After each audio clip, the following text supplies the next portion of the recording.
6 plus 4 gives us 10 times 3 divide 5.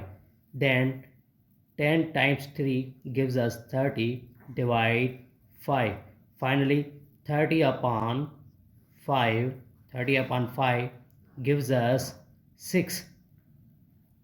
But this answer is not correct, because according to order of operation, first we do parenthesis, then exponent, then multiplication or division, finally addition or subtraction.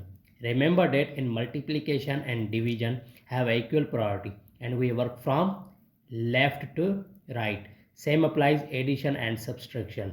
So in this expression, one is addition, multiplication and division. So first we do multiplication. Here 6 plus 4 times 3 gives us 12.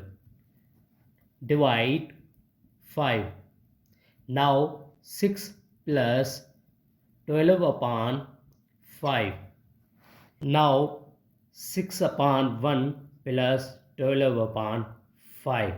We take LCM. Now the LCM is 5. So 5 is common. Now 1 divide 5, it means gives us 5, and 5 times 6 gives us 30. Plus when 5 divided 5 gives 1, and 1 times 12 gives us 12. Finally 30 plus 12 gives us 42 upon 5. We can also write 8.4. This is the right answer.